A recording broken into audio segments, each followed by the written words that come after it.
I think Brandin Podziemski is back. Let's face facts. He was having a terrible, terrible sophomore slump, a terrible second year. And part of it is his fault.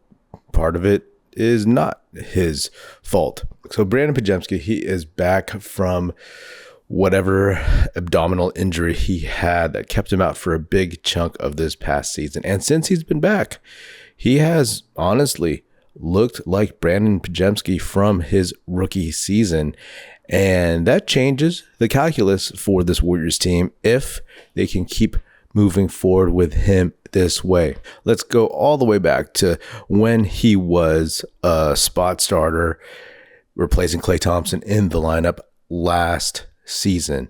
He was a bit of a revelation. And as a rookie, I mean, he was the quote unquote best rookie Steve Kerr has ever had as coach of the Warriors, right? He got so much trust, so much playing time, and to kind of push a legend like Klay Thompson, who obviously was struggling all last season, to the side, it just was pretty impressive, especially as like a 6'3", 6'4", not super athletic guard playing next to Steph Curry.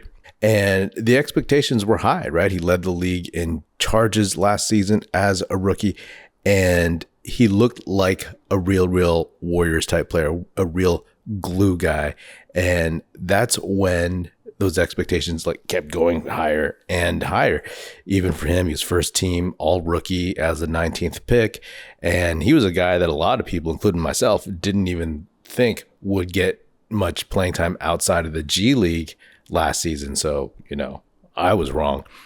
And then this summer, right, there was all the chatter about Lauri Markkanen and are the Warriors going to go all in with their young guys? And suddenly all the love that Podziemski got, he started getting some hate, right? Because everybody was like, why don't they include Podziemski? And it was thought that he was the sticking point for Mike Dunleavy to not put him in to the deal with everybody else and some picks just to go all in for Lauri Markkanen. So he caught a lot of flack because it was like, he's not that good. So that added even more pressure. And if you imagine, after last rookie season, he probably was really looking to take that next step to really raise his game and rise up and meet those expectations. So that pressure on himself, combined with the pressure of the Warriors chose you over Lauri Markkanen. Let's get it straight, right? There's a lot of chatter out there saying that Podz was the sticking point, right?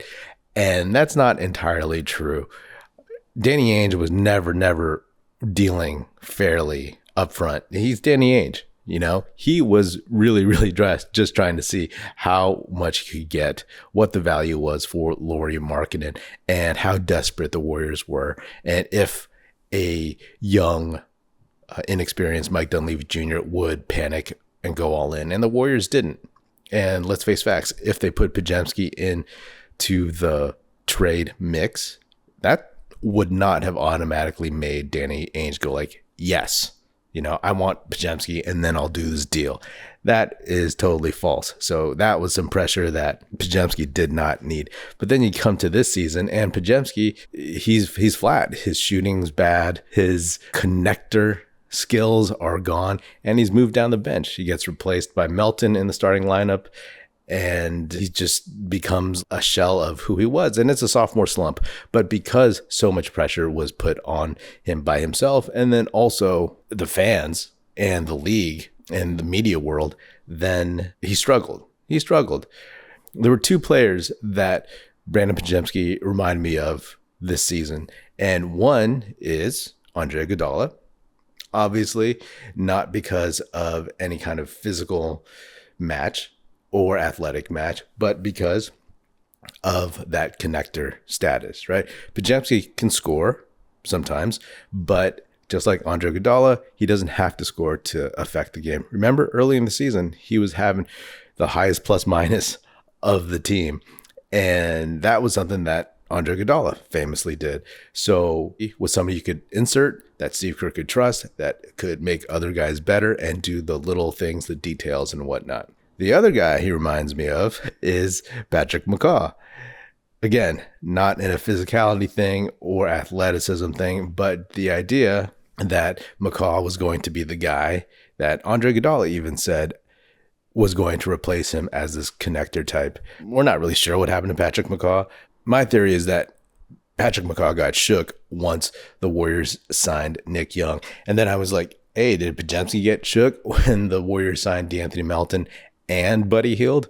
Those are two guards that were going to take time from Podziemski. Was he shook at all? I don't know. That was an ongoing theory that I had. But regardless, was he shook and was he not going to be able to recover?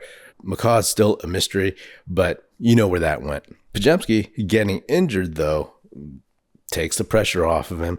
Media is not talking about him. He gets to sit, he gets to listen, he gets to watch, he gets to see what this team actually is and what they actually need from him. And then when he comes back, maybe he's more comfortable. There's no chatter about him being the problem of this team. There's a way bigger problem. So now he's playing free. Now he looks like Brandin Podziemski from last season. And now that Schroeder at this point is the starter, and we know that Hield has dipped and faded to basically post 12-3 shooting slump the rest of the season so far, that Podziemski knows where he can get in, knows where he can fit, knows how he can affect the game and use his powers for good. Do I think he's going to have slumps throughout the rest of the season? Yeah, for sure. He'll do it. But hopefully he realizes now that even if his shot isn't falling, which it currently is falling, even if it's not falling, then he can still find ways to play his game and do what he needs to do to affect good, positive outcomes for this team and that they can keep going. His return and his improvement is not going to automatically make the Warriors a playoff team, but it does change the calculus of what they need in the rotation. And also, they were counting on certain guys to perform. Young guys coming up, moving up, all that stuff. And Podziemski was certainly key. And the fact that he wasn't, he was a big hole. He was a big hole on this team if he wasn't going to be the guy he was at the very least his rookie season. He was worse than that so far. But now, since he's been back, he's been better. So, hey, how's that for some Warriors optimism? All right, don't forget to subscribe. Thanks.